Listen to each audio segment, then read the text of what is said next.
The sky over the Kansas prairie was the color of a bruised plum, vast and indifferent.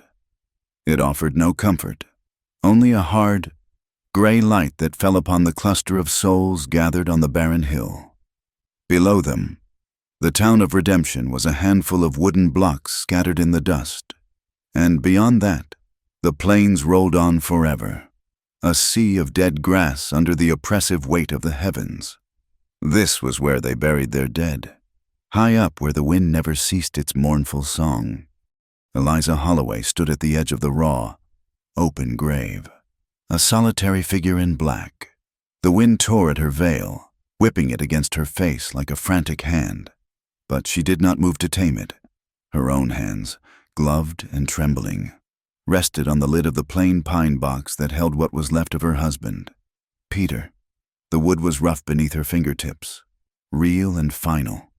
Inside, there was only silence. Behind her, the townsfolk murmured. Their words were lost to the wind for the most part, but she caught snippets, sharp as burrs. Left her with nothing, they say. A fool's dead at the saloon. Always knew he was no good, too quiet. The quiet ones carry the worst sins. A woman, Martha Gable, the wife of the preacher, whispered a little too loudly to her neighbor.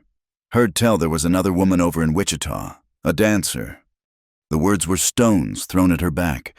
Disgrace, debts, affairs. Each syllable was a fresh shovel of dirt on Peter's memory, burying him deeper than the grave ever could. Eliza squeezed her eyes shut. She wanted to scream at them, to tell them they knew nothing of the man who read poetry to her on their first anniversary, the man whose hands could gentle the most spooked horse. But what could she say? In the end, she had not known him either. The last year of their marriage had been a long, drawn-out silence, with Peter retreating further into a place she could not follow, his eyes holding a permanent shadow. Preacher Gable cleared his throat, his voice a reedy instrument against the wind's symphony. Ashes to ashes, dust to dust. Eliza felt the vibration as the first clods of earth struck the coffin. Thump, thump! A hollow, terrible sound that echoed in the pit of her stomach. Her fingers recoiled from the wood as if it had burned her. The finality of it was a physical blow, stealing the air from her lungs. The townsfolk began to disperse, their duty done, their curiosity sated for the moment. They shuffled away, pulling their coats tight, eager to return to the warmth of their homes, to suppers and families, leaving her alone with the grave diggers and the wind. She did not know how long she stood there, watching as the hole was filled, her husband disappearing from sight forever. The sun was a weak, watery smudge in the west when she finally turned and began the long walk back to the homestead. It was not a home anymore. It was just a house, and a rundown one at that. The path was rutted and cold. Each step was an effort. The small house, 2 rooms built of sod and failing timber, looked even smaller and more pathetic without Peter's horse tied to the post out front. It sagged under the gray sky, a testament to broken dreams. A piece of paper was nailed to the door, fluttering in the breeze. She knew what it was before she touched it. Her fingers, numb with cold, fumbled to pull the nail free. It was a notice from the Redemption Bank and Trust. Foreclosure. The crisp, formal letters spelled out her ruin. 30 days. The words swam before her eyes. Peter's debts. He had borrowed against the land, against their future, and now the bill had come due. She had nothing. Less than nothing. The paltry sum from the sale of their 2 cows and Peter's horse had barely been enough to pay for the coffin. She pushed the door open and stepped inside. The silence was a living thing, thick and suffocating. The air was stale with the scent of old wood smoke and sorrow. A half-empty cup of coffee sat on the table where Peter had left it the morning he rode out and never came back. They had told her his horse had thrown him, that his neck had been broken in the fall. A simple, brutal accident, the sheriff had said. But the whispers in town told a different story. A story of a poker game, a violent argument, and a man who owed more than he could pay. Eliza sank into a chair, the foreclosure notice crinkling in her fist. Her gaze drifted to the corner where Peter used to sit for hours, staring into the fire, his face grim. She remembered one night, months ago, when she had tried to breach the wall he had built around himself. "Peter, what is it?" she had asked, her voice soft in the quiet room. "What troubles you so? You can tell me." He had looked up, his blue eyes clouded with something she could not name. It was not anger, not even sadness. It was a deep, settled weariness, like a man who had walked 1,000 miles and still had 1,000 more to go. "It is nothing, Eliza," he had said, his voice flat. "Just business worries. Nothing for you to fret over." He had reached out and patted her hand, a distant, dismissive gesture that had chilled her more than any harsh word could have. He was not cruel. Her Peter. He had never raised his voice or his hand to her, but in his own quiet way. He had abandoned her long before his horse ever threw him. He had been a ghost in their own home, haunted by secrets he refused to share, and now she was left to reckon with them. A sudden, sharp knock at the door made her jump. Her heart hammered against her ribs. Who would be calling on her now? The preacher, perhaps, coming to offer useless platitudes. Or Mrs. Gable, hoping to glean more details for her gossip mill. She considered not answering, letting whoever it was think the house was as empty as it felt. But the knock came again, firmer this time, insistent. With a heavy sigh, she rose and opened the door. The man standing on her porch seemed to fill the entire frame. He was tall and broad, dressed in dusty, functional work clothes. A low-brimmed hat shadowed his face, but she could see the hard line of his jaw and a faint, silvery scar that cut from his cheekbone down to his chin. He held a worn leather saddle in one hand. It was Silas Trent. He was their closest neighbor, if you could call a man who lived 5 miles away a neighbor. His ranch was a sprawling, successful operation, a stark contrast to their own failing patch of dirt. He was a man people spoke of in low tones, a former soldier who had seen hard fighting in the war, a recluse who kept to himself and his men, coming into redemption only for essential supplies. Eliza had seen him a handful of times in town, but they had never spoken beyond a curt nod. He took off his hat, revealing dark hair threaded with a touch of gray at the temples and eyes the color of a stormy sky. They were unsettlingly direct, missing nothing. Mrs. Holloway," he said. His voice was a low rumble, rough around the edges from disuse. "I came to return this. Your husband lent it to me last month. The stitching on my own had given out." He held out the saddle.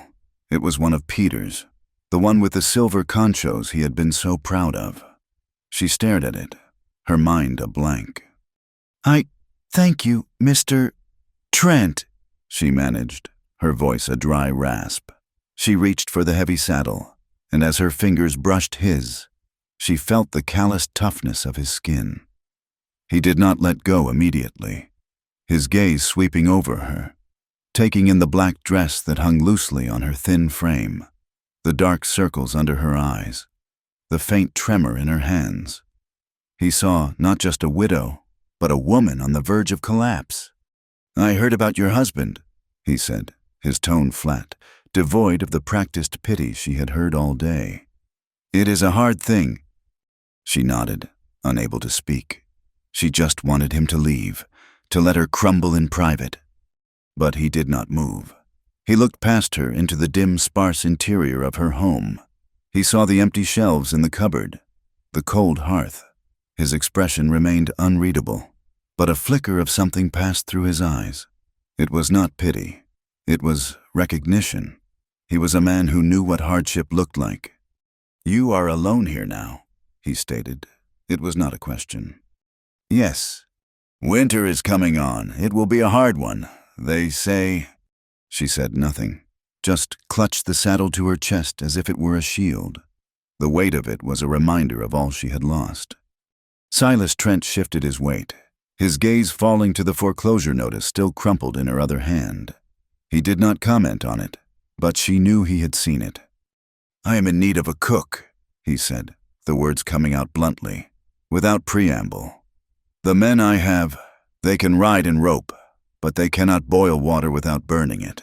I also need mending done. Shirts, blankets. There is a small cabin near the main house. It is warm and dry. You would have your own space. I will pay a fair wage." Eliza stared at him, stunned into silence. Charity. That is what this was.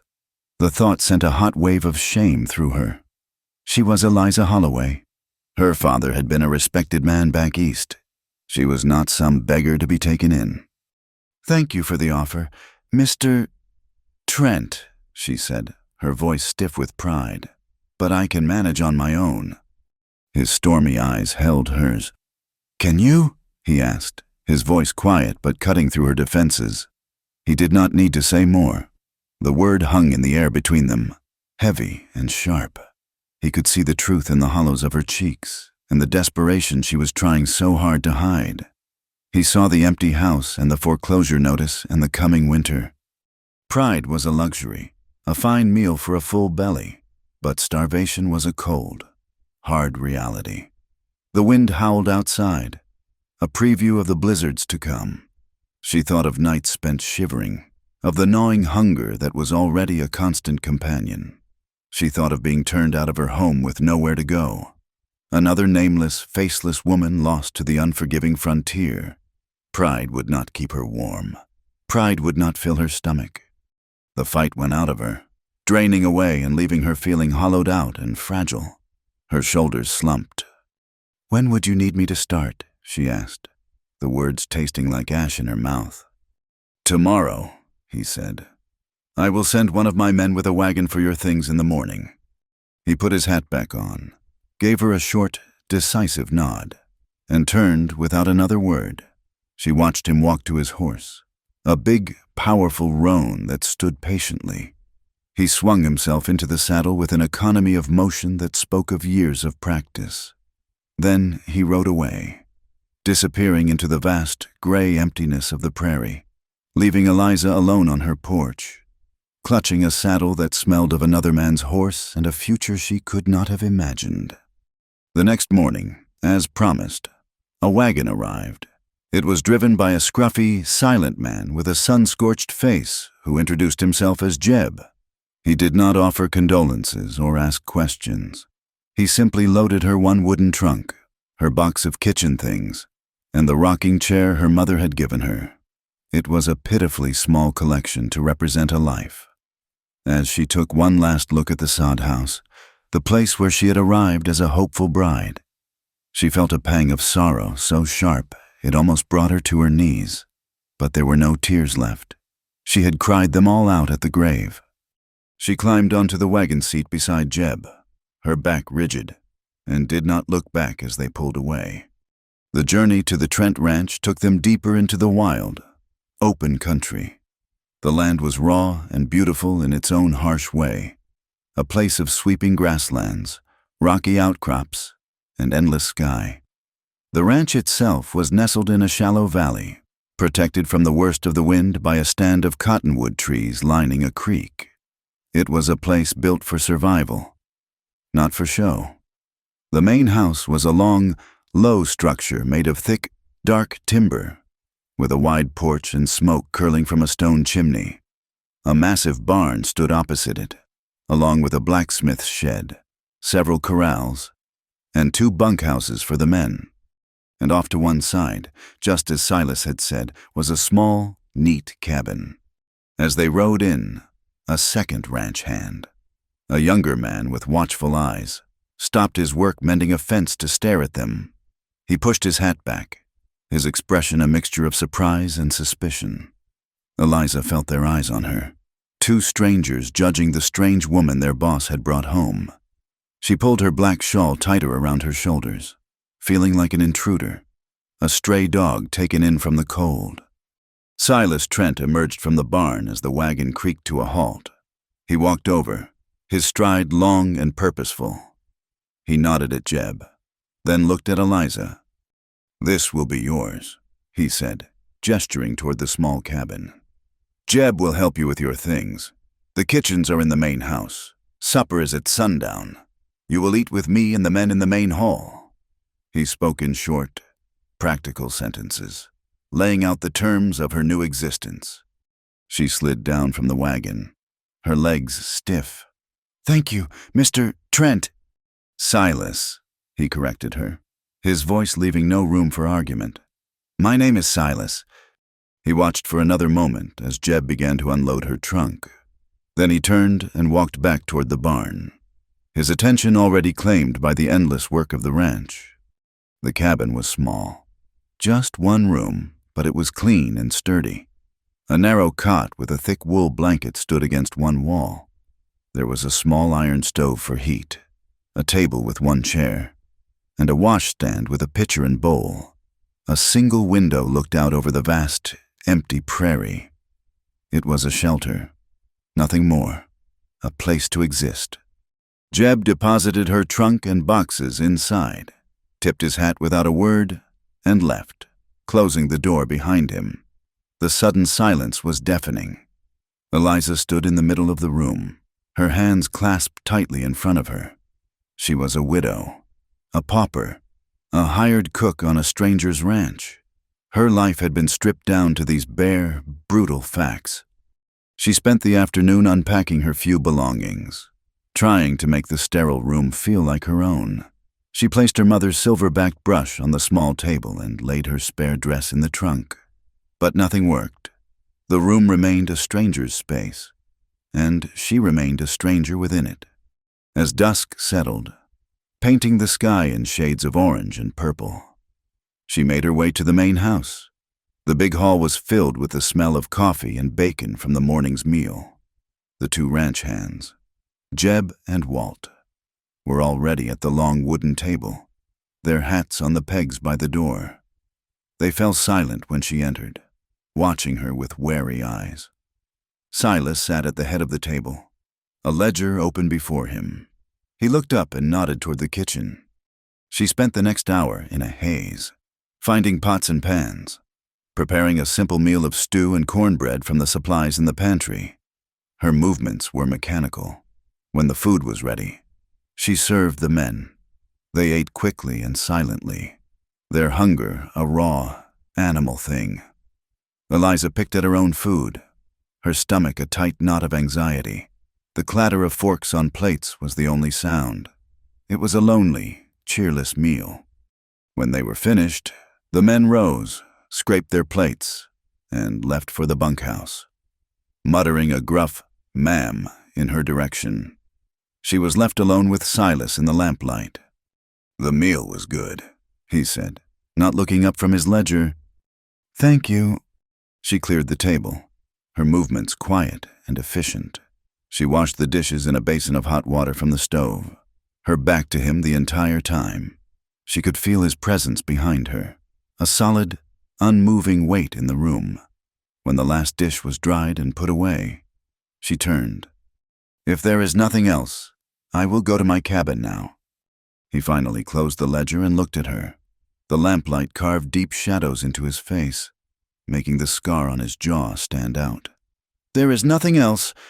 She nodded and walked to the door, her hand on the latch. "Mrs.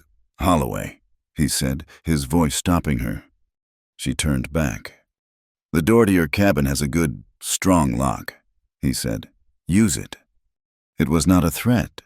It was a piece of practical advice, perhaps even a strange sort of reassurance.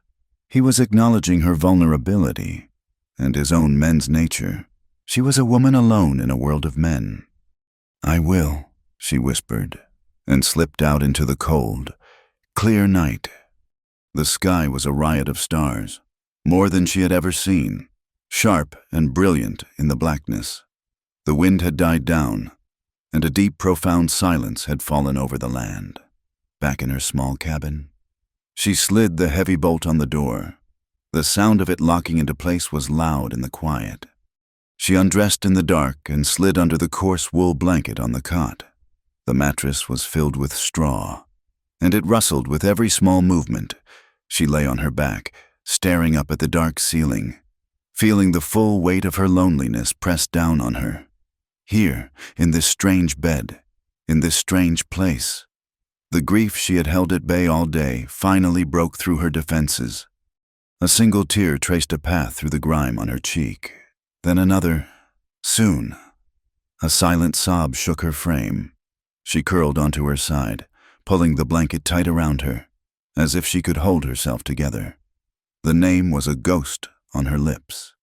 A final, desperate whisper into the unforgiving darkness of the prairie night. Peter. Life on the Trent Ranch was measured not by the hands of a clock, but by the shifting of the sun and the demands of the land. It was a life stripped to the bone, brutal and honest. Eliza's days began long before the first hint of dawn painted the eastern sky. Startled from a shallow sleep by the crowing of a distant rooster, the first act of every morning was to shiver in the dark, her breath a white plume in the cabin's frigid air, as she coaxed a flame to life in the small iron stove. Then, pulling her black shawl tight around her shoulders, she would walk the frozen, star-dusted ground to the main house to begin her real work. The kitchen was her domain, a cavernous room that smelled of wood smoke, old iron, and coffee. She cooked for 3 men, which was like cooking for 6. Mountains of bacon, skillet after skillet of cornbread, beans, and a pot of coffee so strong it could dissolve a spoon. Jeb and Walt, the 2 hands, would eat with a silent, focused intensity, their eyes on their plates. They were not unkind to her, but a chasm of unfamiliarity lay between them. She was the boss's charity case, the grieving widow from the failed homestead, a woman, an anomaly in their harsh, masculine world.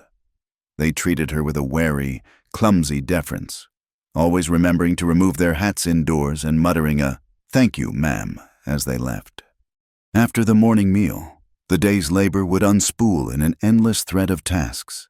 She hauled buckets of water from the well until her arms ached and her shoulders burned. She scrubbed the cast-iron pots until her knuckles were raw. She mended worn denim trousers and flannel shirts, her needle flashing in the lamplight late into the evening, her fingers growing calloused. Every task was a fight against the encroaching wilderness. Dirt was a constant enemy, finding its way into every corner, settling as a fine layer of grit on every surface.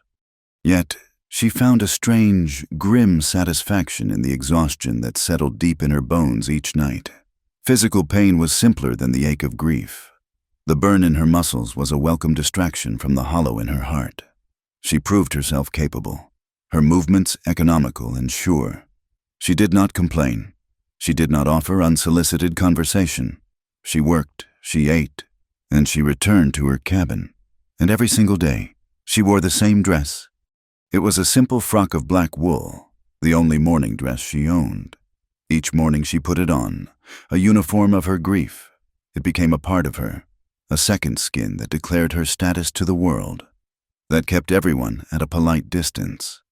The fabric was becoming faded from the harsh sun and constant washing, the hem frayed from walking the dusty grounds, but still she clung to it. To take it off would feel like a betrayal, like she was erasing Peter. And for all his secrets and his distance, he was still her husband. He was her past, and it was all she had. Silas Trent watched her. He was a man of few words and long silences, his presence a steady, grounding force on the ranch. He was always moving, always working, mending a harness, checking a fence line, breaking a wild colt in the round pen. But his gaze would often drift to the small figure in the black dress. He saw the way she carried the heavy water buckets, her back straight, refusing to show the strain. He saw her hands, once soft, now chapped and reddened by lye soap and hard work. He saw the quiet dignity she maintained, even when a sudden dust storm would descend upon them, turning the world into a howling, blinding vortex of grit and wind. During one such storm, when the sky turned a sickly shade of ochre and the air grew thick enough to chew, she had been caught outside, trying to secure the chickens in their coop. The wind tore at her, nearly ripping the shawl from her hands. Silas had appeared out of the brown haze like an apparition, taking her arm in a firm grip and guiding her toward the shelter of the barn without a word. Inside, with the great doors barred against the screaming gale, they had stood in the dusty dimness, listening to the storm rage. He had not let go of her arm right away. He had just stood beside her, a solid wall of warmth and strength against the chaos outside. He did not speak of her foolishness for being caught out, nor did he offer any empty comforts. He just shared the silence with her until the worst of it passed. That was his way. He was always respectful, always correct. He never crossed the line from employer to something more. Yet his quiet attention was a constant, unnerving presence. Weeks bled into a month. The sharp chill of late autumn began to bite deeper, promising the coming snow. One night, Eliza found she could not sleep. The stew she had made for supper sat heavy in her stomach, and the four walls of her cabin felt like they were closing in. She needed air. Slipping on her worn boots, she stepped outside. The night was breathtakingly clear and cold.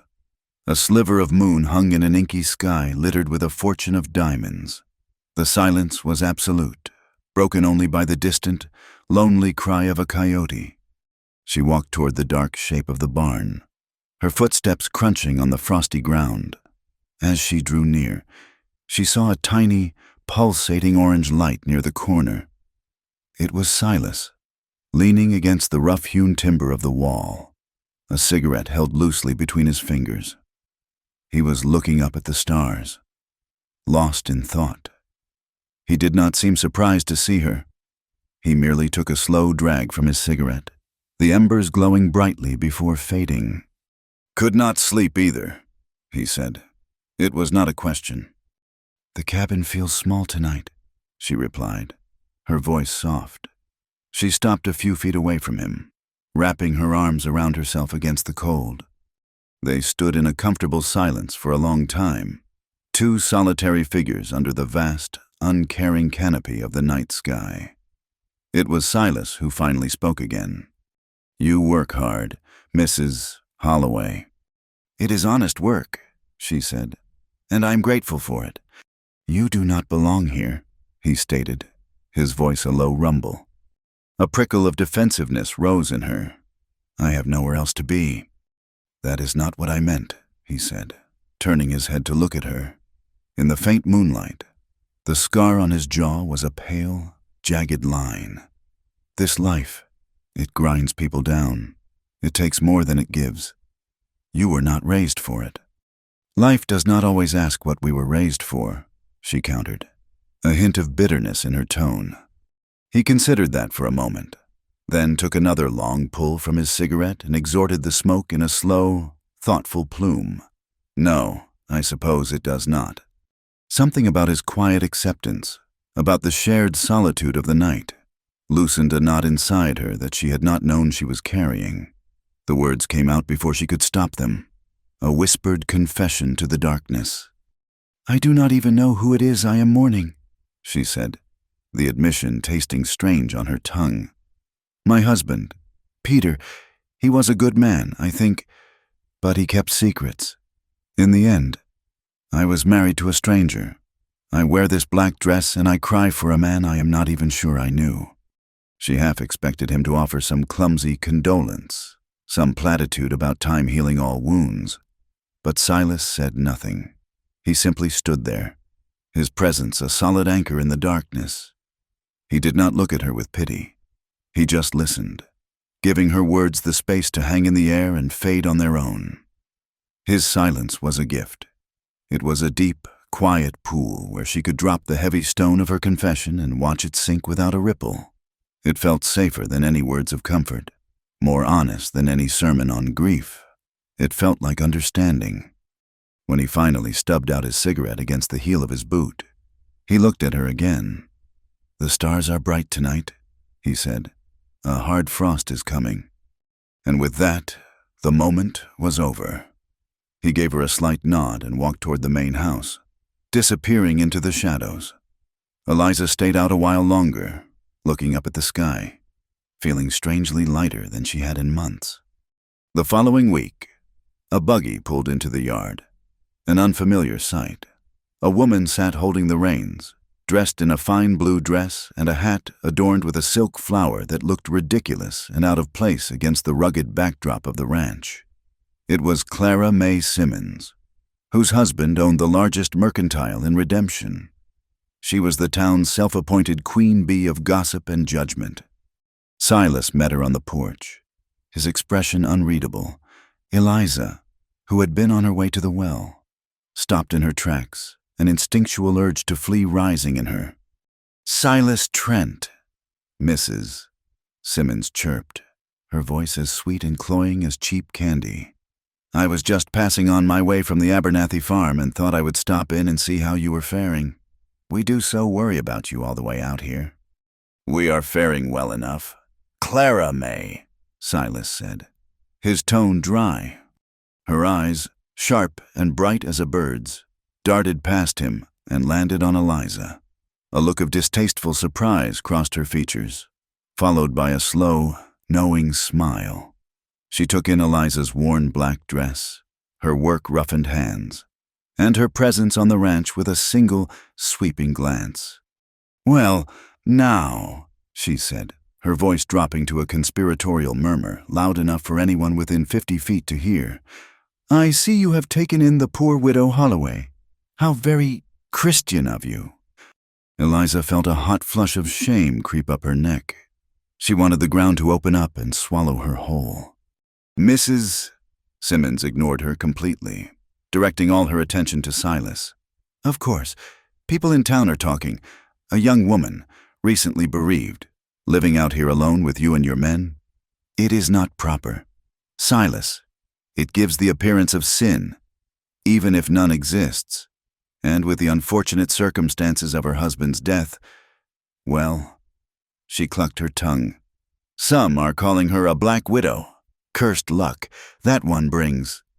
The insult, delivered with such casual cruelty, struck Eliza with the force of a physical slap. Black widow. The words conjured an image of something predatory and poisonous, something that devoured its mate. She felt the blood drain from her face. She could not breathe. Without a word, she turned and fled.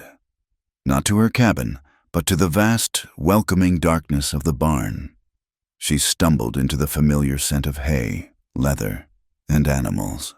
Her eyes blinded by tears, she collapsed onto a pile of loose hay in an empty stall, the rough stalks scratching at her cheeks as she buried her face in her hands, and finally let the sobs come. They were ragged, ugly sounds, torn from the deepest part of her. She wept for Peter, for the life she had lost, for the whispers and the judgment, and for the crushing, unbearable weight of her own loneliness. She did not know how long she had been crying when she felt a presence nearby. She looked up, swiping angrily at her tears, and saw Silas standing at the opening of the stall. He was a dark silhouette against the bright square of light from the barn door. He did not speak, just stood there, watching her. "Go away," she choked out, her voice thick with tears. "Leave me be." He did not go away. Instead, he walked slowly into the stall and knelt in the hay in front of her. The scent of tobacco, leather, and the outdoors clung to him. He was so close she could feel the heat radiating from his body. She tried to turn her face away, ashamed of her weakness, ashamed of him seeing her like this, completely undone. He reached out, his movement slow and deliberate, and gently took her hand. His hand was large, warm, and calloused from a lifetime of hard labor. It completely enveloped her own. He did not pat it or squeeze it. He just held it, a simple, solid point of contact in her swirling world of pain. It was the first gentle touch she had felt from anyone since Peter had died. She froze, her breath catching in her throat. The sobs subsided, replaced by a deep, shuddering quiet. The warmth from his hand seemed to spread up her arm, a steadying heat that pushed back against the cold despair inside her. She did not pull away. For a long, silent moment, she allowed herself to accept the small, profound comfort he was offering. But the dress was still on her back. The ring was still on her finger. The name was still hers to carry. She looked at their joined hands, his rough and brown, hers pale and trembling, and a fresh wave of guilt and confusion washed over her. She lifted her tear-stained face to his. "I still wear his name," she whispered, the words a shield and an apology all in one. The morning after Clara May Simmons's visit, something inside Eliza shifted. The shame had burned hot, but as it cooled, it left behind a hard, cold anger. She had been judged for her grief, and now she was being judged for her survival. The black dress hanging on a peg in her cabin no longer felt like a symbol of respect for her late husband. It felt like a cage, a uniform of victimhood that invited the world's pity and scorn. It was Peter's dress, marking her as Peter's widow. But Peter was gone, and she was still here.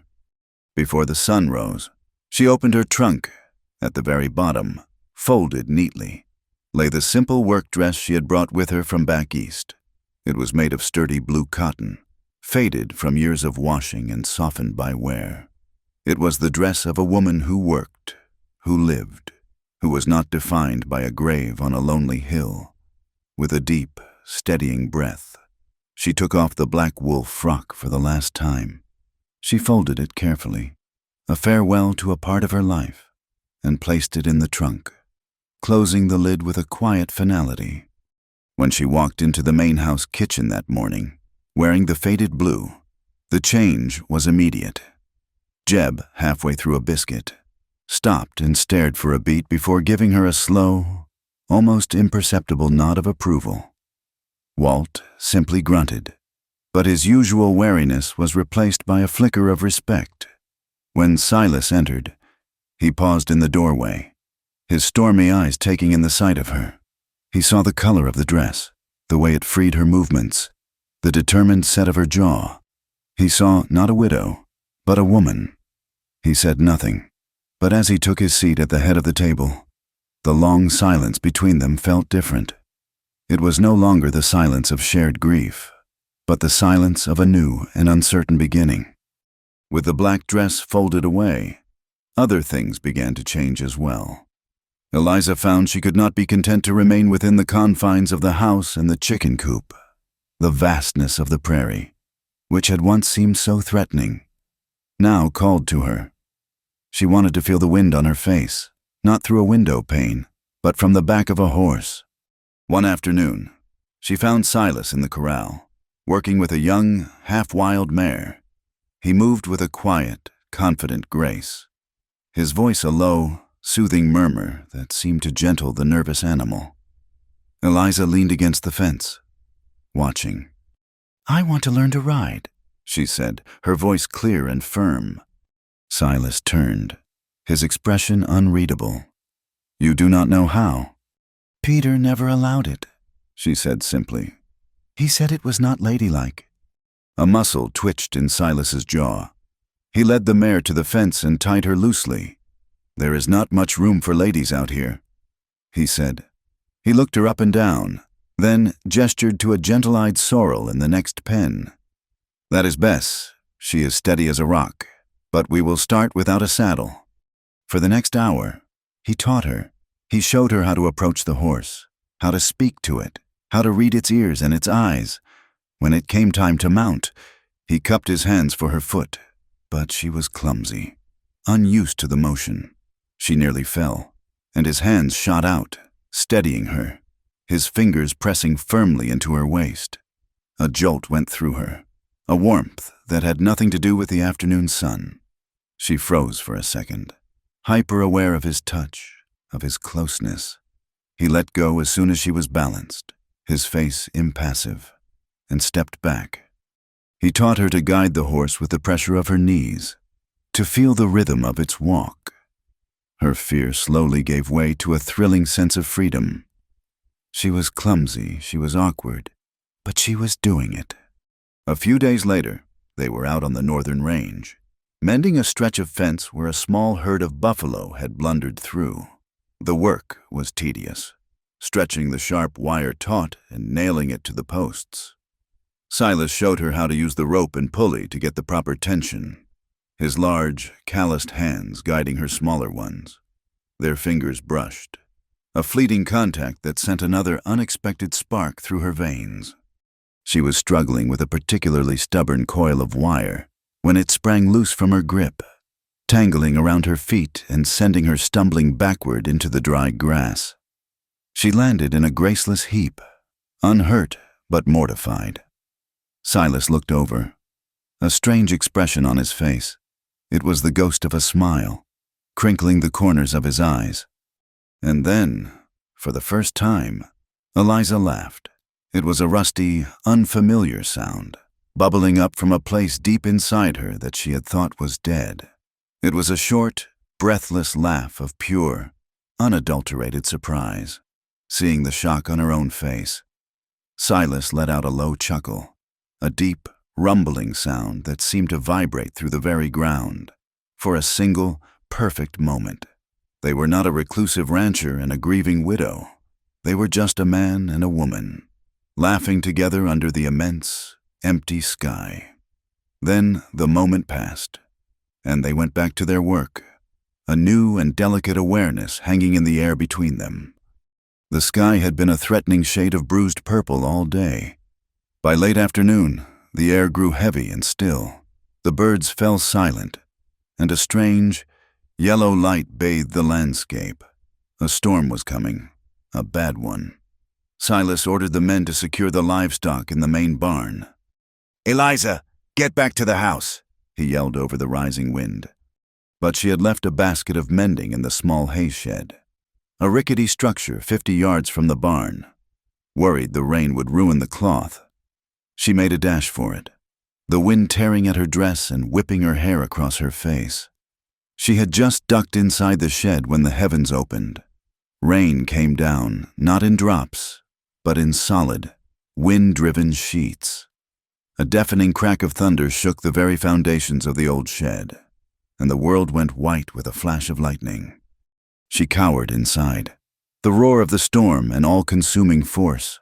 The tin roof groaned and rattled, and the old timbers creaked in protest. Then came a sound she would never forget, a loud, sickening crack from above. She looked up in terror to see one of the main support beams splintering, sagging under the weight of the rain. The roof was coming down. She was frozen, paralyzed by fear. The door flew open, and Silas was there, his face a grim mask, his hair plastered to his head by the deluge. "Move!" he roared. He lunged for her, grabbing her around the waist and pulling her with him out into the churning chaos of the storm. They were barely clear when the entire roof of the hay shed collapsed inward with a deafening crash of splintering wood and metal. They stood for a moment in the torrential downpour, both soaked to the skin, clinging to each other. She could feel the hard, steady beat of his heart against her cheek, a frantic counterpoint to the thunder. Her arms were wrapped around his neck, her fingers digging into the wet fabric of his shirt. He held her tight, his body shielding hers from the worst of the wind and rain. "Come on," he grunted, and half pulling, half carrying her, he got them to the relative safety of her cabin. He shoved the door open and pushed her inside before following, slamming it shut against the howling gale.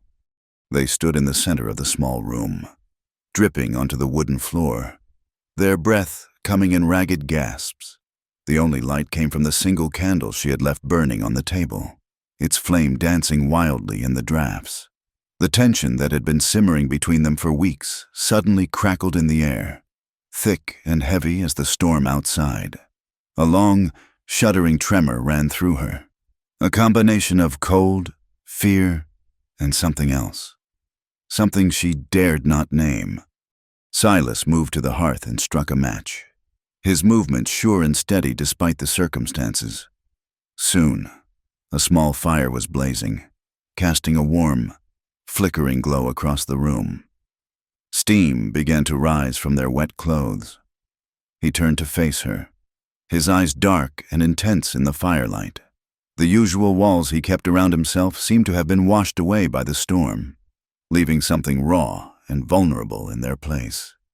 "You are all right?" he asked. his voice rough.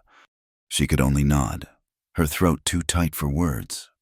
Slowly, deliberately, she took a step toward him, then another.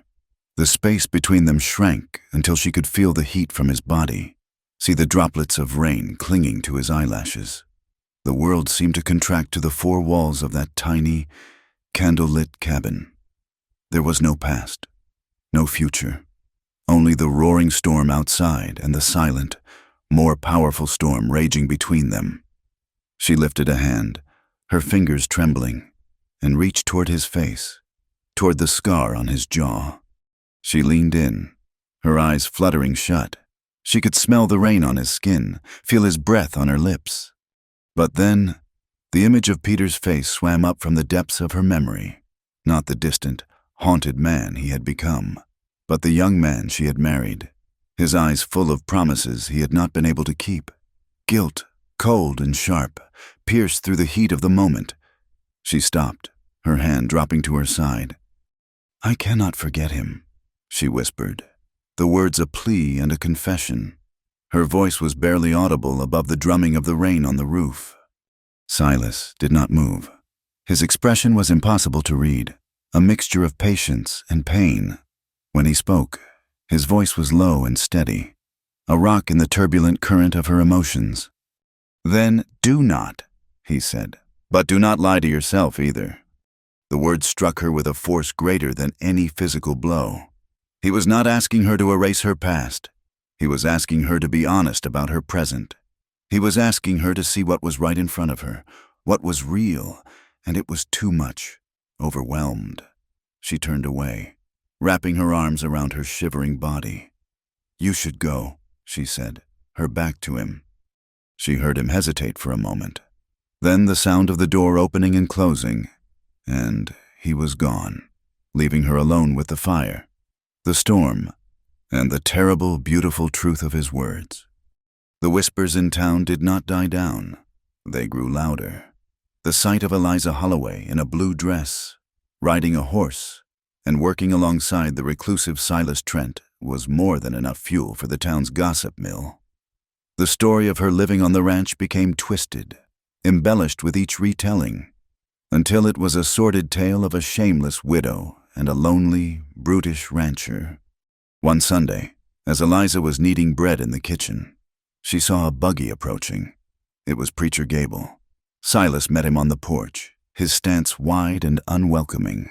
The preacher, a small man with a perpetually worried expression, wrung his hands.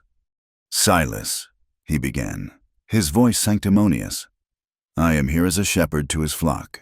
The town is concerned about the woman. It is an unorthodox arrangement. It sets a poor example and invites temptation. For her sake, for the sake of her immortal soul, this situation must be rectified. She should be among God-fearing women in town, not out here in the wilderness with—" He trailed off, gesturing vaguely at the ranch. "She is safe here," Silas said, his voice a low growl. "And she is working for an honest wage. That is more than your town was willing to offer her. Her soul is her own concern, preacher, and mine is mine. Now, this is private property." The preacher, flustered by Silas's cold dismissal, scurried back to his buggy and left in a cloud of dust and indignation. Eliza, who had heard every word through the open kitchen window, felt a cold, familiar shame wash over her. She was trapped. If she stayed, she was a fallen woman in the eyes of the world. If she left, she would starve. The ranch was both her sanctuary and her prison. That night, tormented by a restless anxiety, she decided to sort through the last of her belonging, the small box of Peter's personal effects that she had not been able to bring herself to touch. His shaving kit, a few worn books, a tin of his favorite tobacco. Her fingers brushed against a loose board at the bottom of his trunk, prying it up. She found a small, leather-bound pocket journal tucked away in the hidden compartment. Her heart began to pound. With trembling hands, she opened it. The first several pages were filled with Peter's familiar, neat script, notes about crop rotation, the price of feed, the weather. But as she flipped further, the entries became more sporadic, the handwriting more agitated. There were cryptic notes, single words scrawled in the margins: debt, pressure, no way out. Then, in the back of the journal, her blood ran cold. It was a ledger, a list of names and dates, with sums of money written next to them, sums far larger than anything their small homestead could ever produce. They were gambling debts. And next to one name, a name she did not recognize, Callahan, was a staggering amount, circled over and over again. Underneath it, Peter had written a single, desperate sentence. He says if I cannot pay by month's end, he will take the land, and more. The journal entry was dated 2 days before his death. Eliza stared at the page, the pieces clicking into place with a horrifying clarity. The secrets, the haunted look in his eyes, the foreclosure notice, his death. It had not been an accident. The sheriff had said his horse had thrown him, but Peter was one of the best horsemen she had ever known. A cold certainty settled in the pit of her stomach, a dreadful conviction that chilled her to the bone. Peter had not fallen from his horse. He had been betrayed. He had been killed. Peter's journal felt like a lead weight in Eliza's pocket. For 2 days, she carried its terrible secret, the words burning a hole through the fabric of her dress and into her very skin. The knowledge changed everything. The landscape of her grief, once a barren and lonely place, was now a dark and treacherous wood, filled with the shadows of faceless, violent men. Peter had not simply died. He had been erased, and the world had simply allowed it to happen. She knew she could not keep it to herself, but the thought of confiding in Silas was impossible. It was her burden, her shame, Peter's final, terrible legacy. She had to do something herself. She had to know the truth, even if it was ugly. On the 3rd day, she told Silas she needed to ride into Redemption for flour and thread. It was a plausible lie. He looked at her, his gaze lingering a moment too long, as if he could see the frantic beating of her heart beneath her calm exterior. He did not question her. However, he simply saddled Bess for her and told her to be back before dusk. The town of Redemption looked different to her now. The dust seemed dirtier, the false fronts of the buildings more crooked. The laughter spilling from the saloon sounded harsh and menacing. Every man who looked her way seemed to be hiding a secret. She tied Bess in front of the mercantile, her hands trembling slightly, before walking on unsteady legs toward the small, plain building with the words "Sheriff" painted crudely above the door. The office was a cramped, dusty room that smelled of stale tobacco and unswept floors. Sheriff Brody sat with his boots propped up on his desk, a portly, middle-aged man with a weary face and a stained vest. He looked up as she entered, his expression one of mild annoyance at being disturbed. "Mrs. Holloway," he said, not bothering to move his feet. "What can I do for you?" "Sheriff, I have come to ask about my husband's death," she began, her voice barely a whisper. He sighed, a long, put-upon sound. "We went over this, ma'am. A tragic accident. His horse threw him. It happens." "My husband was an excellent rider," she insisted, her voice gaining a sliver of strength. "He would not have simply been thrown." Sheriff Brody finally swung his feet to the floor, the chair groaning in protest. He leaned forward, his elbows on the cluttered desk. "What are you saying? Mrs. Holloway? Are you suggesting something else?" She took a breath and plunged ahead. "I have reason to believe he was in some kind of trouble, that he owed some men a great deal of money, dangerous men." The sheriff's eyes narrowed. The lazy disinterest was gone, replaced by a hard, watchful stillness. He was silent for a long moment, studying her face. "Where did you hear that?" he asked, his voice low and flat. I know," she said, unwilling to reveal the journal. He leaned back in his chair again, picking up a penknife and beginning to clean his fingernails with methodical indifference. "Mrs. Holloway," he said, his voice deceptively calm. "Your husband is dead and buried, You are alone now. You have found a safe place with Silas Trent. My advice to you is to be grateful for that, to keep your head down, do your work, and let sleeping dogs lie. But if he was murdered, there is no if. He cut her off, his eyes flashing with a warning she could not misinterpret. There is a dead man and a skittish horse. That is the entire story. Do you understand me? Poking around in things that do not concern you will not bring your husband back, but it might bring you a whole world of trouble you are not prepared to handle. He looked her directly in the eye. Some things are best left buried, ma'am, for everyone's sake. The threat was unspoken, but crystal clear. The law in this town was not a shield for the weak. It was a blanket to cover up the ugly truths the powerful wanted hidden. She had found no ally here. She had only found a locked door. Defeated, she murmured a thank you and fled the office, her heart hammering with a new and potent fear. The secret was not just a burden now. It was a danger. For the next 2 days, Eliza moved through her chores in a silent, haunted fog. The fear and frustration churned inside her, a sickening cocktail that stole her appetite and her sleep. She burned the cornbread. She dropped a stack of clean plates, shattering them on the kitchen floor. She barely spoke a word to anyone, the secret locked behind her teeth. Silas watched her. His silence was a constant, heavy presence. He saw the new shadows under her eyes, the way she flinched at sudden noises, the untouched food left on her plate at every meal. The evening of the second day, after Jeb and Walt had shuffled off to the bunkhouse, he did not return to his ledgers as he usually did. He remained at the head of the table, watching her as she listlessly cleared the dishes. "You have not eaten a proper meal in 2 days," he said. It was a statement of fact, not an accusation. "I am not hungry," she replied, her back to him. "What happened in town?" The question was so direct, so certain, that it startled her. She stopped, a plate halfway to the wash basin. "Nothing. I bought flour." "Look at me, Eliza."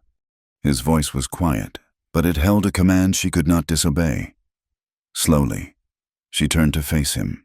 He was watching her with that same unnerving intensity, his stormy eyes seeing far too much. He saw the lie she had just told. He saw the terror she was trying to hide. And under that steady, unwavering gaze, the dam she had so carefully constructed inside her finally broke. A single, hot tear escaped and traced a path down her cheek. Then another. She pressed her lips together, fighting for control. But it was a losing battle. A strangled sob escaped her throat, and she covered her face with her hands, her shoulders shaking with the force of her repressed anguish. In 2 long strides, he was standing in front of her. He did not touch her, but his closeness was a physical presence, a shield against the world. "Tell me," he said, his voice a low rumble. And she did. The words poured out of her in a frantic, desperate torrent. She told him about the hidden journal, the gambling debts, the cryptic, terrified entries. She told him about the man named Callahan. She told him about her visit to Sheriff Brody, about the man's cold dismissal and his veiled, chilling warning to let it go. "He knows," she finished, her voice ragged. "The sheriff knows it was not an accident, and he is helping to cover it up. Peter was murdered. Silas, they killed him, and they are all just letting it happen." She finally lowered her hands, her face streaked with tears, and looked up at him, expecting to see shock or anger. But his expression was one of deep, familiar sorrow.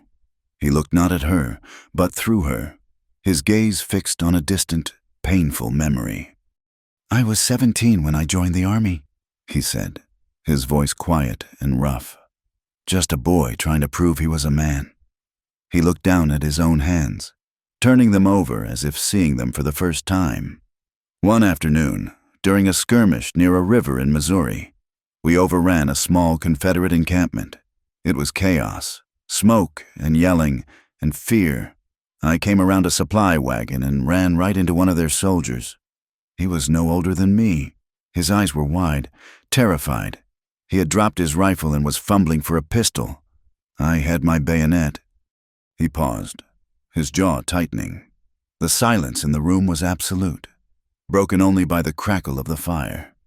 He looked at me, Silas continued, his voice barely a whisper. And in his eyes, I did not see an enemy. I just saw a boy, 1,000 miles from his home, who was just as scared as I was. But I did not hesitate. I did what I had been trained to do. He finally met her gaze, and the pain in his eyes was so profound, so raw, that it stole her breath. I still see his face in my dreams. I will see it until the day I die. There is no clean love left in me. Eliza, there is no part of my soul that is not stained with something ugly. She stared at him, her own tears forgotten. He was not just offering a confession. He was offering her the most broken, vulnerable part of himself. He was showing her his scars, the ones that no one else could see. He believed he was unworthy, tainted, a man incapable of the kind of pure affection he thought she deserved. And in that moment, she felt a wave of emotion so powerful it threatened to pull her under. Not pity, but a fierce, protective tenderness. He was a good man who had been forced to do a terrible thing, and he had carried the weight of it alone for years. Still crying, but for a different reason now. She reached up and laid her hand against his scarred cheek. His skin was rough beneath her palm. "Maybe I do not want something clean," she whispered. His eyes searched hers, full of a desperate, hungry question. And then, slowly, as if in a dream, he lowered his head and touched his lips to hers. The kiss was not what she had expected.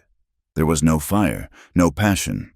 It was impossibly gentle, a slow, tentative exploration. It was like falling asleep, a quiet surrender, a release of all the pain and loneliness they had both carried for so long. His lips were soft, hesitant, and they tasted of tobacco and a deep, masculine sorrow. It was a kiss of shared brokenness, an acknowledgement that they were two damaged souls who had found a moment of grace in each other's arms. But it was too much. The tenderness was more overwhelming than any passion could have been. It was an intimacy that terrified her. This was real. This was happening. And if she let it, it would change her forever. With a small gasp, she pulled back, her heart hammering against her ribs. She was afraid of losing herself, of drowning in the depths of this man's quiet pain and her own burgeoning desire. She took a step back, wrapping her arms around herself, a fragile barrier against the intensity of the moment. Silas did not move, his face a mask of regret and understanding. The chasm had opened between them once more. Days later, a stranger rode into the ranch yard. He was not a cowboy. He was dressed in dark, city-style clothes that looked out of place in the dust and sun. He had a fleshy, unpleasant face and small, cold eyes that seemed to miss nothing.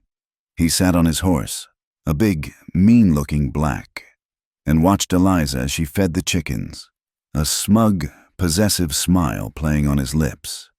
Silas emerged from the barn, his movements suddenly tense and watchful.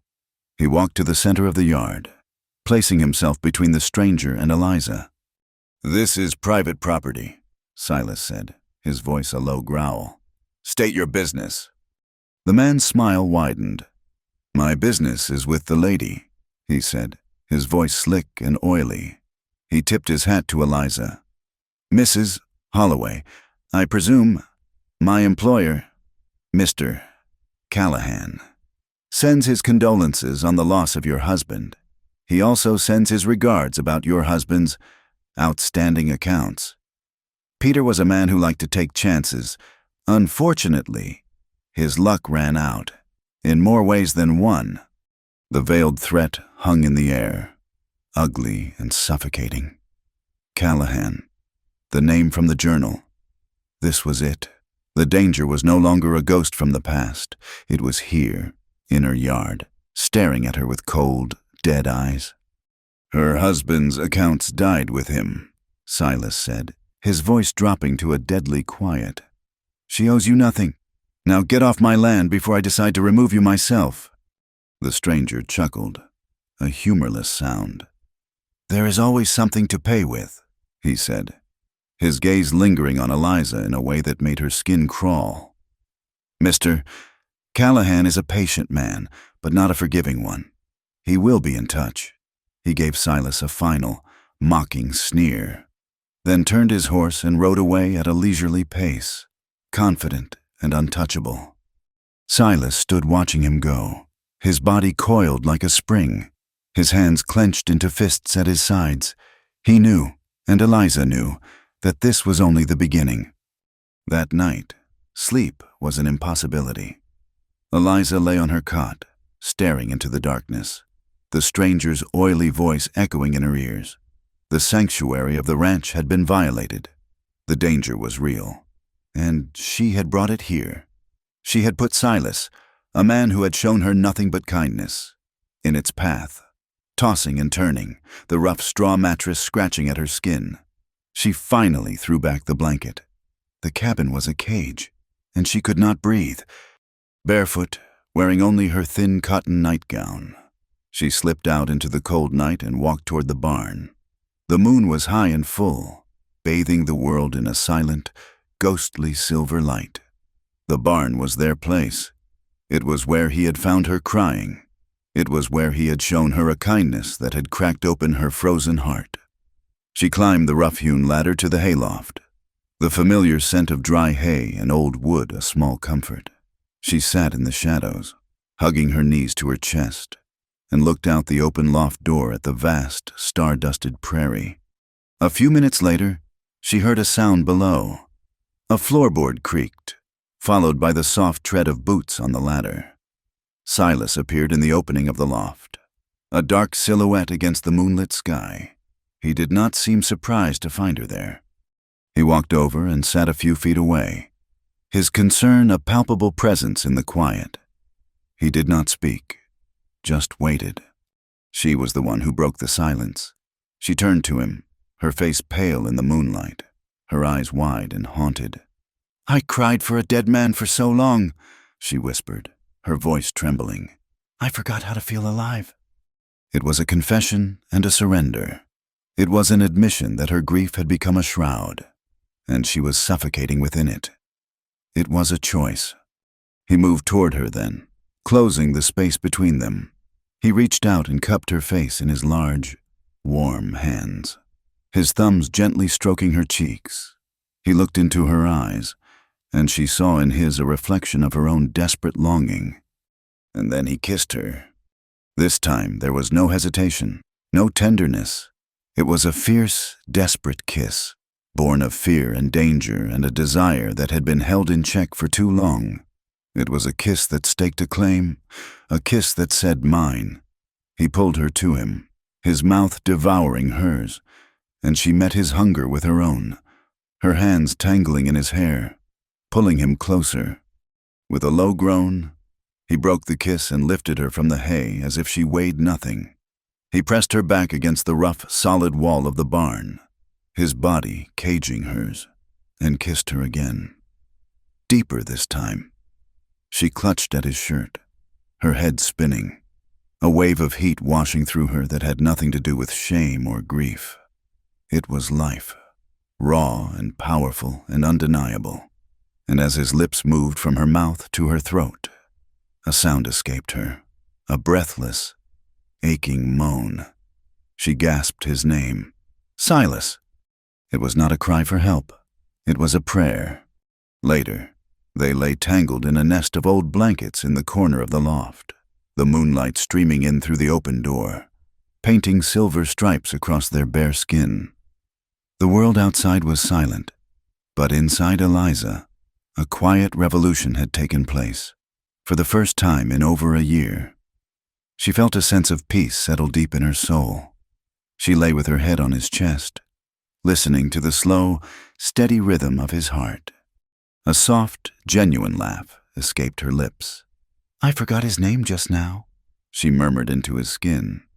She felt the rumble in his chest as he held her tighter, his arm a possessive, protective band around her. "Good," he murmured, his voice a rough whisper against her hair. "Then maybe you will remember your own..."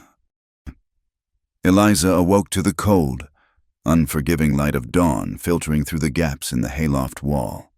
The silver magic of the moonlight was gone, and with it, the intoxicating certainty of the night. In its place, the harsh reality of morning settled like a shroud. She was lying in a tangle of blankets, her body intimately close to the sleeping form of Silas Trent. The scent of him, of hay and leather and warm skin, was all around her. And with that scent came a wave of guilt so powerful it was like a physical blow. She was Peter Holloway's widow, a woman in mourning.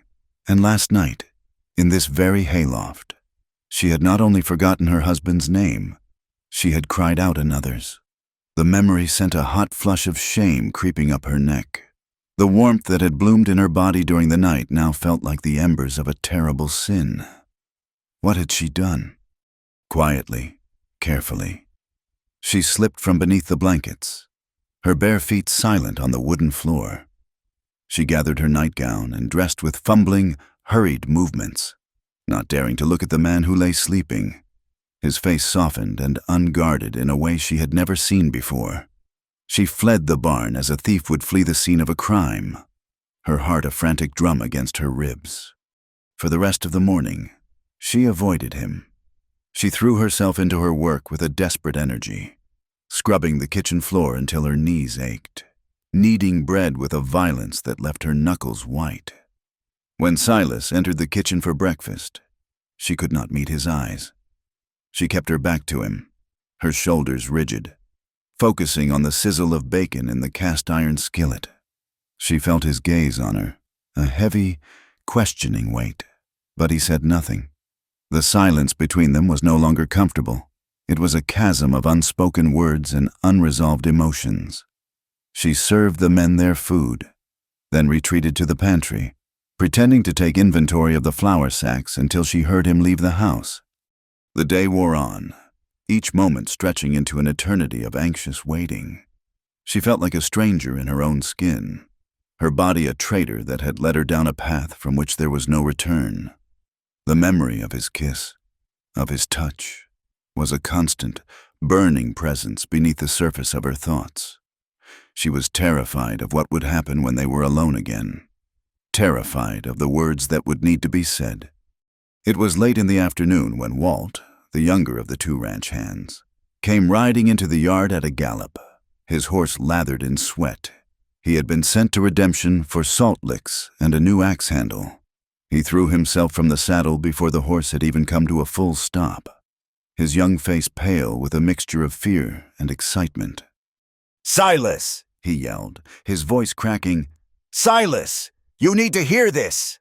Silas emerged from the blacksmith's shed, a hammer in his hand.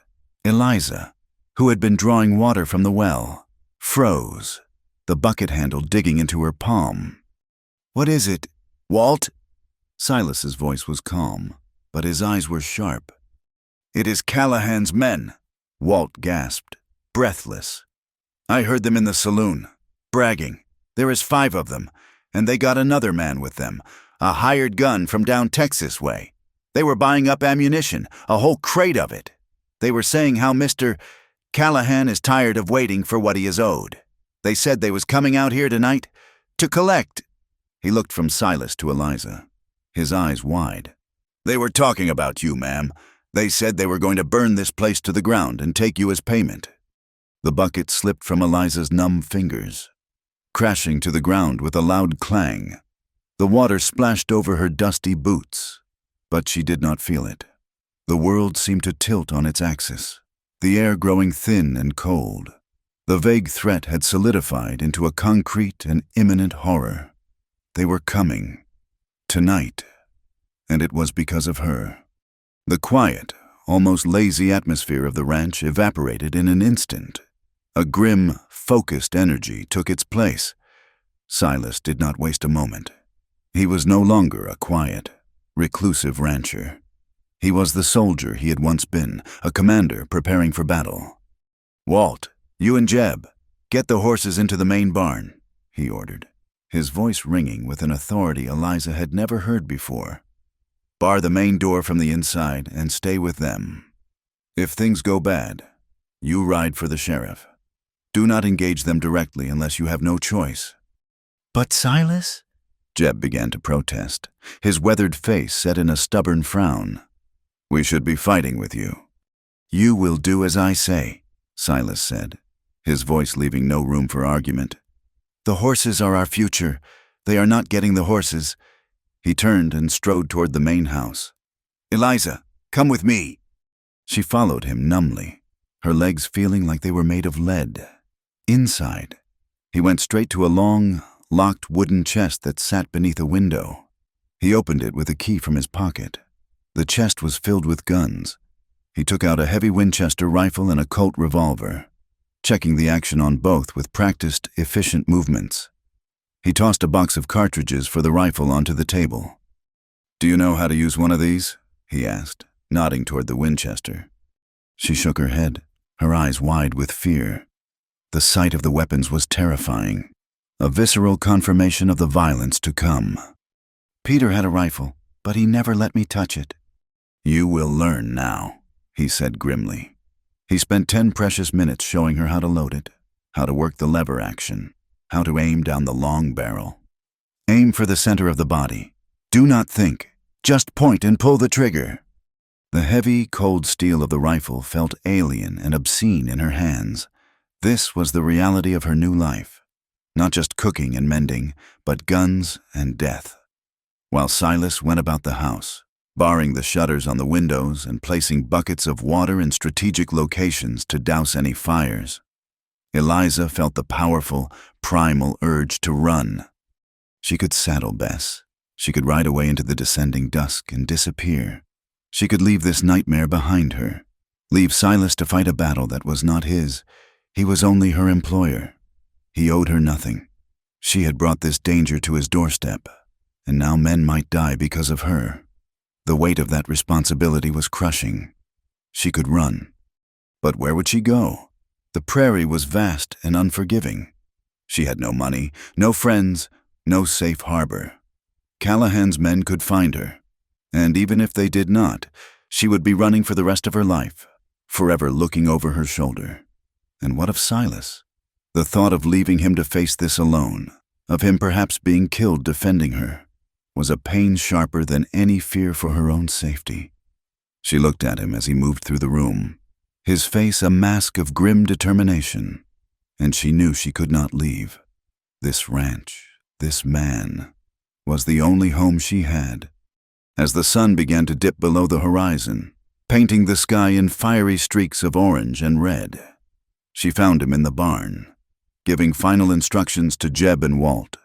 The 2 ranch hands looked grim, but they nodded their understanding. They were loyal to him. They would follow his orders. When they had gone to their posts, Silas turned to her. In the fading light, the lines on his face seemed deeper, the scar on his jaw a stark white line against his tanned skin. "You should stay in the root cellar," he said. "It is the safest place." "No," she said, her voice surprisingly steady. "I will not hide." He looked at her, and in his eyes she saw a flicker of something.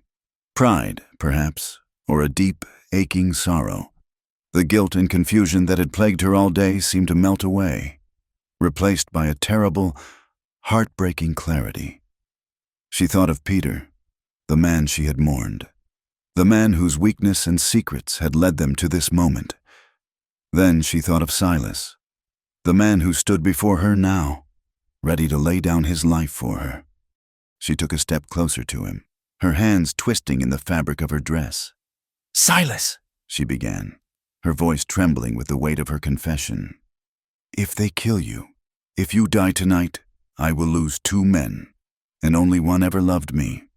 His face, which had been a hard mask of readiness, softened. He reached out and cupped her jaw, his thumb stroking her cheek. He did not need to ask which men she meant. He saw the truth in her eyes, a truth that was as beautiful as it was tragic. He leaned in and pressed a firm, chaste kiss to her forehead. "Stay away from the windows," he said, his voice rough with emotion. Then he turned, picked up his rifle, and went back to the house to wait. They came at dusk, just as the last light was bleeding from the sky. They did not ride in shouting or firing wildly. They approached slowly, 5 dark shapes on horseback, fanning out to surround the house. It was a cold, professional display of menace. Eliza stood in the center of the main room, the heavy Winchester clutched in her hands, her heart pounding a frantic rhythm against her ribs. Silas stood at a window, a narrow slit between 2 heavy shutters, his own rifle resting on the sill.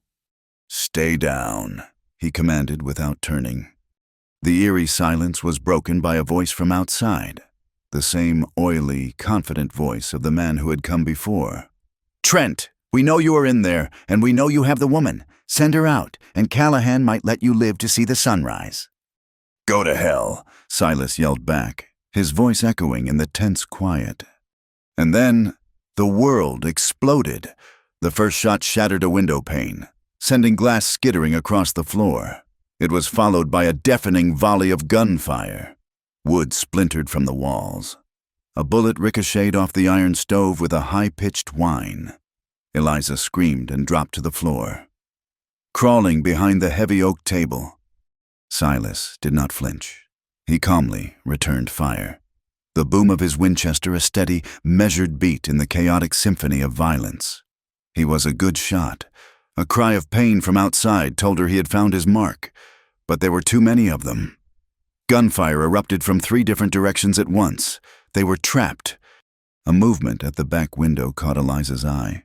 A man was trying to pry the shutters open with a crowbar. He was a large, bearded man, his face contorted in a vicious snarl. He was almost through.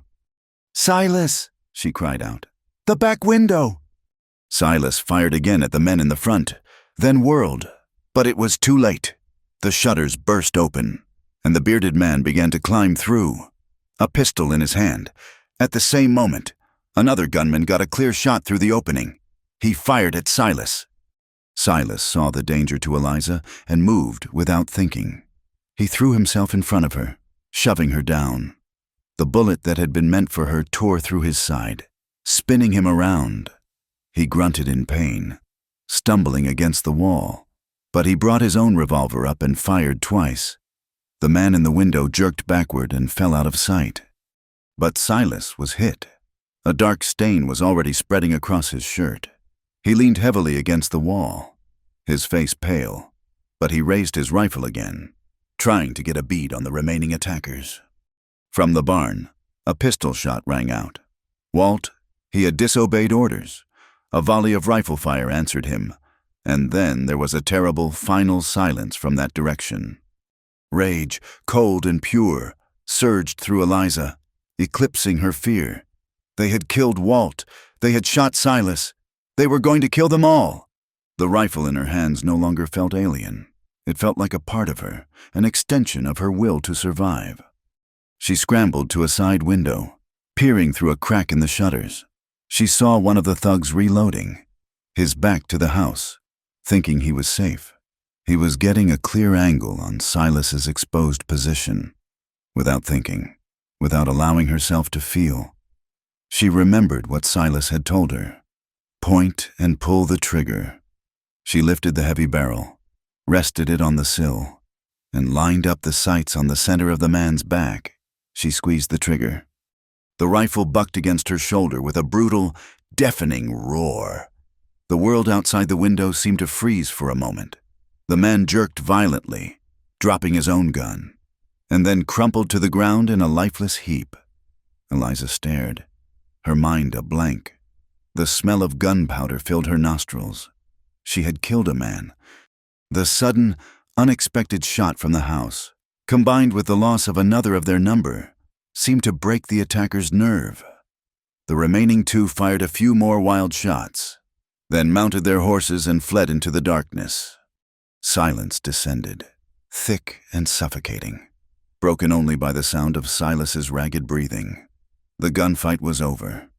Eliza scrambled to his side. He had slid down the wall and was sitting on the floor, his back against the timber. One hand pressed tightly to his side. His face was slick with sweat, his skin a deathly white. "Silas," she whispered, her voice trembling. He looked at her, his eyes clouded with pain. "Walt!" he managed to gasp. "I know," she said, her own tears starting to fall. Just then, they heard the sound of a lone horse approaching at a gallop. It was Sheriff Brody, arriving, as she had known he would, too late to be of any use. He took in the scene, the dead men in the yard, the splintered walls of the house, Silas bleeding on the floor, his face a mixture of shock and grudging respect. "Looks like you handled it," he said gruffly. "No thanks to you," Silas rasped. And then his eyes rolled back in his head, and he collapsed, his body going limp. The last of his strength was gone. The days that followed blurred into a waking nightmare. After Sheriff Brody had arrested the one surviving gunman Eliza had only wounded and had taken the bodies away, she and a heartbroken Jeb carried Silas to his bed. The bullet had gone clean through, but he had lost a dangerous amount of blood. A fever set in, a raging fire that consumed him. Eliza became his anchor to the living world. She refused to sleep, existing on black coffee and sheer force of will. She bathed his burning forehead with cool cloths. She cleaned and bandaged the wound, her stomach churning at the sight of it, but her hands never faltered. She boiled herbs for a bitter tea, forcing spoonfuls of it between his cracked, dry lips. She sat by his bedside day and night, a constant, tireless vigil. When he thrashed in his delirium, his mind lost in the violent memories of the war or the gunfight, she would take his hand and sing to him. Her voice was thin and reedy from exhaustion, but she sang the simple lullabies and hymns her mother had taught her as a child. She sang to fill the silence, to ward off the ghosts that haunted him, to keep his spirit from slipping away into the darkness. During the worst of the fever, he began to murmur. His words were a jumbled, incoherent stream of memories, but one word came through again and again, a clear and desperate plea. "Eliza! Eliza!" He said her name as if she were a prayer, a long-forgotten hope. He said it with a tenderness and a longing that broke her heart. Hearing her name on his lips, spoken from the depths of his unconscious mind, was a more profound declaration of love than any poem or sonnet. On the fourth day, the fever broke, his breathing evened out, and he fell into a deep, natural sleep. Eliza finally allowed Jeb to convince her to rest, and she collapsed onto a cot in the corner of the room, falling into a black, dreamless slumber. When she woke, the afternoon sun was streaming through the window. She sat up, her body aching, and saw that Silas was awake. He was watching her, his eyes clear and lucid for the first time in days. He was weak, his face pale and gaunt, but he was there. He was alive. A wave of relief so powerful it was dizzying washed over her. The tears she had held back for days finally came, not tears of grief, but of profound, overwhelming joy. She went to his bedside, her movements unsteady. He lifted a hand, his fingers barely brushing hers. "Eliza," he whispered, his voice a dry rasp. She could not speak. Instead, she leaned down and kissed him. It was a kiss full of salt and sorrow and a desperate, fierce love. It was the kiss of a survivor. When she finally pulled back, she was sobbing, her tears falling onto his face. "I do not want to remember who I was before," she whispered, her voice choked with emotion. She was no longer Peter's widow. She was not the helpless woman she had been. She had fought, and she had killed, and she had loved a man back from the brink of death. She was a new person, forged in the fire of that terrible night, and she would never be the same. The harsh, biting winter finally broke its teeth on the stubborn jaw of the prairie, surrendering to a reluctant spring. The snow receded, leaving the earth a muddy, pock-marked brown. But soon, tentative shoots of green began to push their way toward a sun that held a new and genuine warmth. The world, it seemed, was breathing again, and so was Eliza. Months had passed since the night of the gunfight, the night that had burned away the last vestiges of the woman she had once been. The change in her was as profound and undeniable as the changing of the seasons. She still rose before the dawn, but now it was not with a sense of dread, but with a quiet purpose. The town of redemption still whispered. Of course, tongues would always wag. They spoke of the widow Trent, as some had taken to calling her. Though no vows had been exchanged, they spoke of the woman who had killed a man, some with a shudder of horror, others with a grudging, back-alley respect. But the whispers no longer had the power to wound her. When she rode into town for supplies, she looked people in the eye, her back straight, her chin held high. She did not flinch from their stares. She had faced down death in her own home. The judgment of small-minded people was a paltry thing by comparison. Her life was no longer confined to the kitchen. She had discovered a deep and abiding love for the land, for the raw, untamed beauty of the ranch. The faded blue dress was now reserved for evenings. During the day, she wore a pair of Peter's old trousers she had tailored to fit her, tucked into a sturdy pair of leather boots Silas had bought for her, with a wide-brimmed sun hat to protect her from the sun. She worked alongside Jeb, the new hand they had hired to replace poor Walt, and Silas himself. She learned the rhythms of the ranch, the language of the cattle.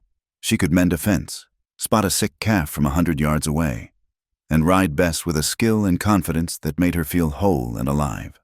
And she smiled more. They were not the wide, carefree smiles of a young girl, but the quiet, knowing smiles of a woman who had earned her own happiness, who understood its precious and fragile nature. Silas was healing. The bullet had left its mark, a puckered, angry scar on his side that sometimes ached when the weather turned damp. He now walked with a slight, almost imperceptible limp, a permanent reminder of the price they had paid for their survival. The limp, however, seemed to have unburdened him in other ways. The deep, brooding sorrow that had once clouded his eyes had receded, replaced by a quiet, steady warmth, especially when he looked at her. He was still a man of few words, but his silences were now filled with a comfortable, shared understanding. He would watch her from across the corral, a slow smile touching his lips as she expertly roped a stray calf, and in those moments, an entire conversation would pass between them without a single word being spoken. They worked together, they ate together, and at night, he would walk her to the door of her cabin, and they would stand for a moment under the stars. The space between them charged with a love that was too deep, too sacred, to be rushed. After the violence and the passion, they were learning a new language of quiet intimacy. One bright May afternoon, Jeb returned from a supply run to Redemption with a sack of flour, a new shovel head, and a single, dust-grimed letter. It was addressed to Mrs. Peter Holloway. Eliza's heart gave a strange, painful lurch at the sight of her old name. It felt like a name from another lifetime, a name belonging to a ghost. She took the letter, her fingers tracing the unfamiliar, elegant script of the address. It was postmarked from St. Louis. She waited until she was alone in her cabin to open it. The letter was from a woman who introduced herself as Eleanor Albright, the first cousin of Peter's mother. The words were filled with a stilted, formal regret. Eleanor had only recently learned of Peter's death and of the dire circumstances in which he had left his widow. She wrote of a family's shame, of how Peter had written to her a year ago, begging for a loan to cover some unfortunate business losses, and how she, in her prudence, had refused him. She had heard rumors of his gambling, and she had not wanted to throw good money after bad. Now, consumed by a guilty conscience, she was making amends. Enclosed in the letter was a bank draft. The amount was staggering. It was more than enough to clear every one of Peter's debts with the Redemption Bank and Trust. The foreclosure notice, the source of her initial ruin, was now just a piece of paper, its power rendered null and void. She was, in the eyes of the law and the world, a free woman. She was no longer penniless. She was no longer tied to this ranch by necessity. She could leave. Eliza sat on the edge of her cot, the bank draft trembling in her hand. A year ago, this letter would have been a miracle, an answer to a desperate prayer. Now, it felt like an echo from a distant shore. The freedom it offered was not the freedom she craved. She looked out her small window at the sprawling ranch, at the cottonwood trees swaying in the breeze, at the distant figure of Silas mending a harness near the barn. Her freedom was not a thing that could be bought with money. Her freedom was here. A week later, Sheriff Brody rode out to the ranch. He found Silas and Eliza replacing a rotted post on the porch of the main house. He dismounted, his movements slow and deliberate, and took off his hat, a gesture of respect he had never shown her before. "Silas, ma'am," he said, his voice a low grumble. "I came to tell you the circuit judge was through last week. He passed sentence on that last man from Callahan's crew. He will hang." He paused, looking down at his hat. "I also did some quiet asking about your husband, ma'am." Eliza stopped her hammering, her heart suddenly still. "The word is," the sheriff continued, his gaze fixed on some distant point on the horizon, "that Peter Holloway got in over his head in a regular high-stakes game run by Callahan. He tried to cheat. Callahan's men caught him. They made an example of him out on the prairie, made it look like an accident. Everyone who knows anything is too scared of Callahan to ever testify to it." He finally looked at her, his eyes holding a flicker of something that might have been sympathy. "So, yes, it was likely murder, but there is no proof, no witnesses who will talk. No one will ever be charged for it. I am sorry. As far as the law is concerned, the case is closed." And with that, the final ghost of her past was laid to rest. There were no more secrets, no more questions. There was only the ugly, brutal truth and the quiet acceptance that some injustices in this world would never be set right. She had suspected it. She had known it in her bones. But hearing the official confirmation was like closing the cover of a long and painful book. "Thank you for telling me." Sheriff, she said, her voice clear and steady. He nodded, put on his hat, and rode away, leaving them in the warm afternoon sun. That evening, after the supper dishes were cleared and Jeb had retired to the bunkhouse, Silas and Eliza sat on the newly repaired porch, watching the stars begin to prick the deep violet canvas of the sky. The air was cool and smelled of damp earth and new grass. For a long time, they sat in a comfortable silence. "You are a free woman now, Eliza," Silas said finally, his voice quiet. He was not looking at her, but at the vast, dark prairie that stretched out before them. "The dead is gone. The house, what is left of it, is yours again. You do not have to stay here anymore. You could go back east, start a new life, a better one." He was offering her an escape. He was offering her the chance to wash the dust of this hard land from her feet, to leave behind the violence and the memories, to leave him. He was a man with a limp and a haunted past, a reclusive rancher on a remote patch of land. He believed he was giving her the greatest gift he could offer, the choice to leave him for something better. Eliza turned and looked at his profile, silhouetted against the deepening twilight. She saw the strength in his jaw, the quiet sorrow that still lingered in the corners of his eyes, the profound goodness of his heart. She had been given a second chance at life, and that new life had begun right here, on this porch, with this man. "No," she said softly. He turned to look at her, his expression unreadable in the dim light. "I am not leaving." She paused, a small, hopeful smile touching her lips.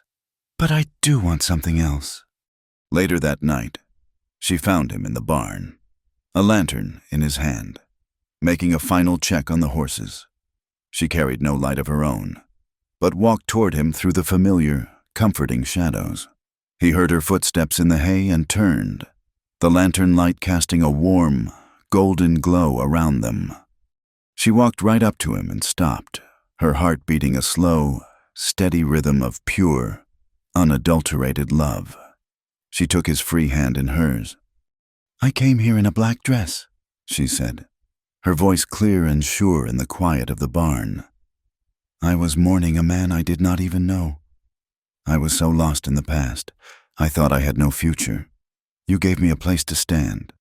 Silas, you gave me work for my hands and quiet for my soul. And then, she faltered for a moment, her gaze dropping to their joined hands. She looked up again, her eyes shining. You made me forget, but it was not by force. It was not even by passion. You made me forget by loving me when I had forgotten how to love myself. I do not mourn any more. There is nothing left to mourn. He said nothing, but his thumb gently stroked the back of her hand. His eyes, full of a deep and abiding love, told her everything she needed to know. She rose on her toes and he leaned down, and they kissed. It was not the desperate, hungry kiss of the hayloft, nor the hesitant, sorrowful kiss of the kitchen. This kiss was one of quiet, joyful certainty. It was a kiss of homecoming, a silent vow exchanged in the warm, lantern-lit stillness of the barn. It was the beginning of the rest of their lives. When she returned to her cabin, she did not light a lamp. She went to her trunk and took out Peter's small, leather-bound journal. She walked to the hearth, where the embers of the evening's fire still glowed with a soft, orange heat. For a moment, she held the journal in her hands, the source of so much pain and revelation. It was the last piece of her old life, the last tangible connection to the man who had been her husband. With a deep, cleansing breath, she placed the journal on the embers. She did not turn away. She watched as a corner of the leather began to blacken and curl.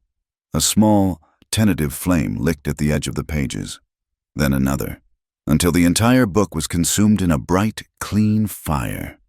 She watched as the secrets and the debts, the pain and the betrayal, all turned to ash.